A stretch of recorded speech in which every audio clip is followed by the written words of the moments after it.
Well, I had a patient that was really interesting a couple of days ago. She was about 44 years old, and she came in because she felt like she was losing her mind, and she wanted to talk about, am I going, do I have menopause? Have I started menopause? What's going on with me?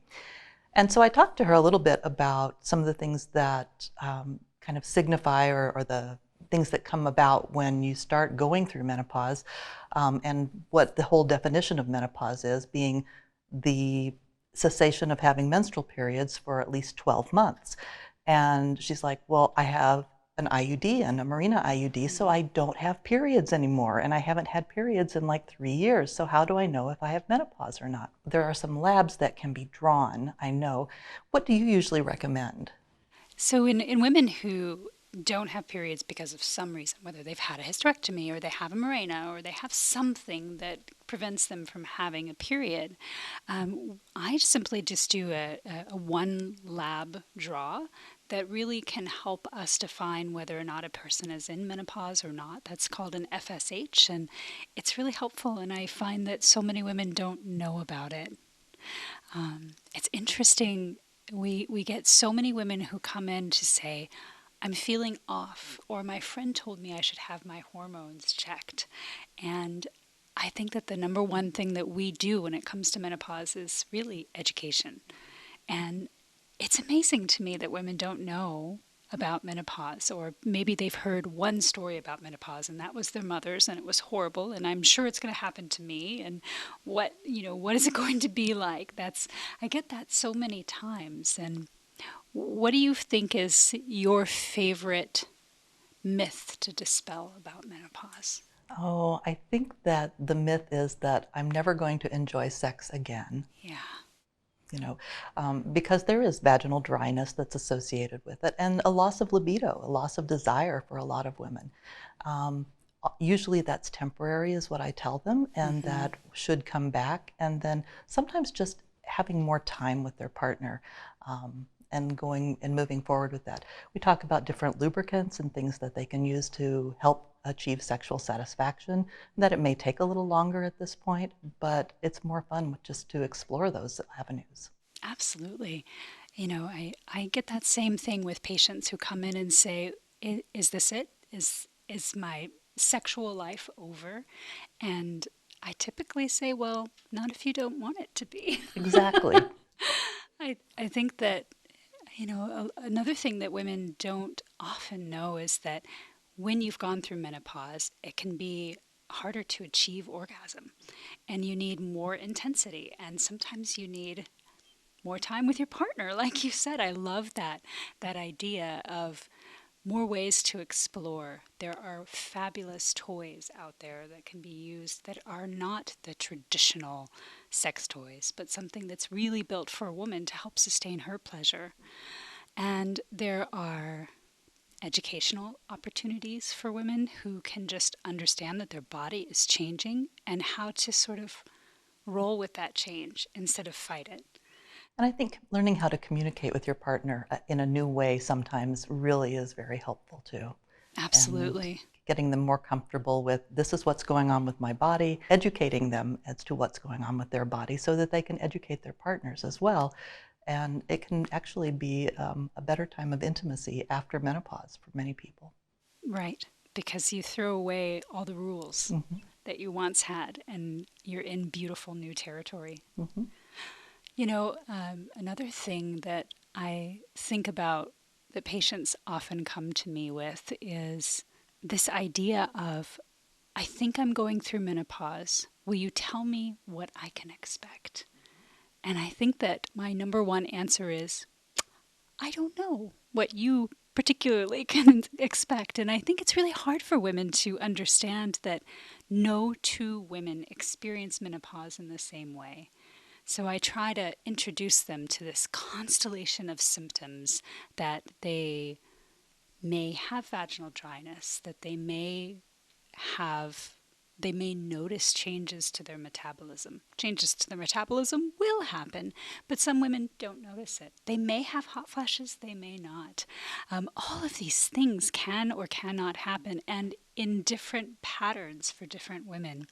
And so I think that the best thing that we can do is simply educate women on these are the things that are possible and these are the things to be aware of. And then when they start to happen, you have your power and your knowledge, and you say, can I live with this or do I need to do something about it? What's your favorite go to remedy for the symptoms of menopause? My favorite go-to remedy is mostly lifestyle. Yeah. And that means increasing exercise and really sticking with a very healthy diet, trying to really clean things up and eat a lot more fruit and vegetables. I tell them to incorporate soy and beans. Things like edamame beans and tofu and things like that can be really helpful for the phytoestrogens. It's not an estrogen replacement, of course, but it can mimic some of the things that can be really helpful for your body. Plus, they're really healthy. And so a healthy diet is really the number one thing, exercise for any mood sort of symptoms, and really watching the amount of alcohol intake that women have, because we do know that things like wine, which a lot of women enjoy, if it's done in excess, can really precipitate things like hot flashes and more moodiness and things like that. Medication-wise, it just depends on the individual, because everybody has their own, personal health history and their own experiences with taking any sort of hormones or anything of that nature.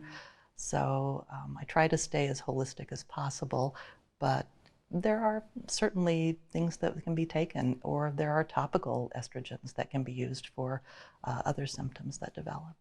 I find that when broaching the topic of actual estrogen replacement therapy or hormone replacement therapy, it's usually not me that brings it up. It's usually the patient who comes to Exactly. me and says, I think I need hormones. Right. And so we have to talk about the idea that there is no test that is going to show us exactly which type of hormone you need, because your hormones are fluctuating so much. It's more, how do you feel and what do we need to treat? And then starting with that tiniest amount of medication for the shortest amount of time, and allowing women to make this change in a way that makes sense to them, because the change is going to happen regardless of whether or not they do anything about it. What do you think about when women talk about, well, saying things like, well, I don't want to take hormones, but I feel like my mood is just all over the place and I want something to help stabilize my mood. What do you Yeah. do? Well, I happen to like moods. So I usually talk to them about, when do you feel like these mood changes started? Because often they'll actually predate the other changes of menopause. Menopause can definitely change the mood for any woman. The most thing that I hear about is irritability and increased irritability. And so my first go to is mindfulness. It's identifying, oh, I am now in a bad mood. And what can I do to help myself out of this? And for some women, that's really all that they need, is that idea of, this is actually still in my control. And so I try to encourage my patients of all ages to think about some kind of mindful practice, whether that's yoga or a specific meditation or even just a walk without any stimulus.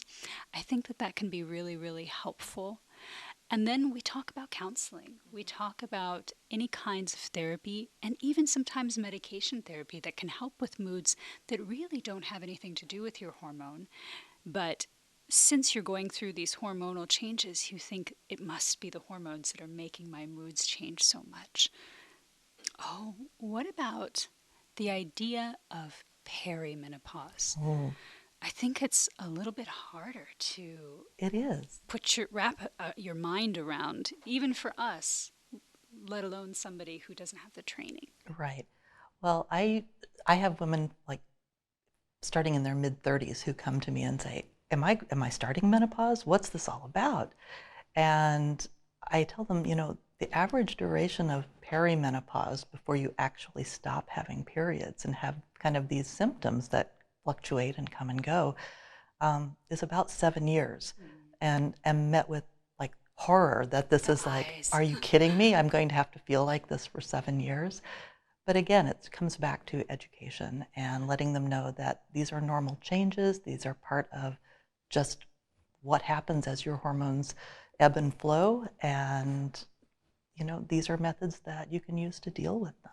Absolutely. Education, once you have it, once you know that, oh, what I'm going through is normal, sometimes that's all women need. And they walk away with a new purpose of feeling that they understand their body more. And other times women say, okay, well, if it's going to be a while, I think I'd like some medication to help me through.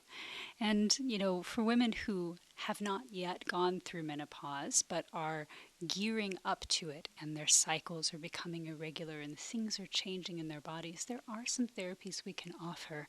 So I think it's important to reach out if that's happening to you and don't just assume that, well, I guess this happens to everyone and I just have to tough it out. Oh, no toughing it out. It's not necessary. Sometimes I'll see women who are in the perimenopause years and they've had irregular menstrual periods, and now all of a sudden they're having really, really heavy menstrual periods. They're bleeding copiously to the point where they're getting anemic. They're losing enough blood on a regular basis. Um, when I see these women, I say, well, let's rule out any sort of pathology just to make sure that there's nothing like a uterine fibroid or polyps or things like that. And I'll order an ultrasound and I'll order some labs, and then I usually send them back over to one of the physicians for ongoing care. If there's other things, if everything has come back normal, then we just talk about ways to manage this and dietary measures that can help. But if it's really problematic for these women, then it's time to have a physician intervene. Yes. I think that that's really important for people to remember that the things that you assume is menopause or perimenopause, it might actually be something else that really needs urgent attention. Right. I think that so many women don't understand how young they can be and be going through normal menopause. I have had a number of patients who just stare wide eyed when I tell them that menopause before the age of 41 is what we consider abnormal. So that means that after the age of 41, it's Anything okay. goes. Exactly. And I've had patients come in and say, but I'm too young for this. And I think that's a beautiful feeling because it can feel that way in your body. It can feel like, well, I don't think these changes should be happening to me yet. I have a lot of life left to live. And I think that that's what really our role is to help them find a way to keep living their lives and maybe even enrich it because there are so many more facets of life than that those reproductive years can hold. Exactly. And on the flip side of that, I have women who come in their late 30s and early 40s who are like, oh, I'm in perimenopause. I can't get pregnant. And of course, they still can because they are Yes. still ovulating sporadically throughout the Yes. year. And so I think having the conversation about family planning is really critical to talking to women in perimenopause. Absolutely. Super important.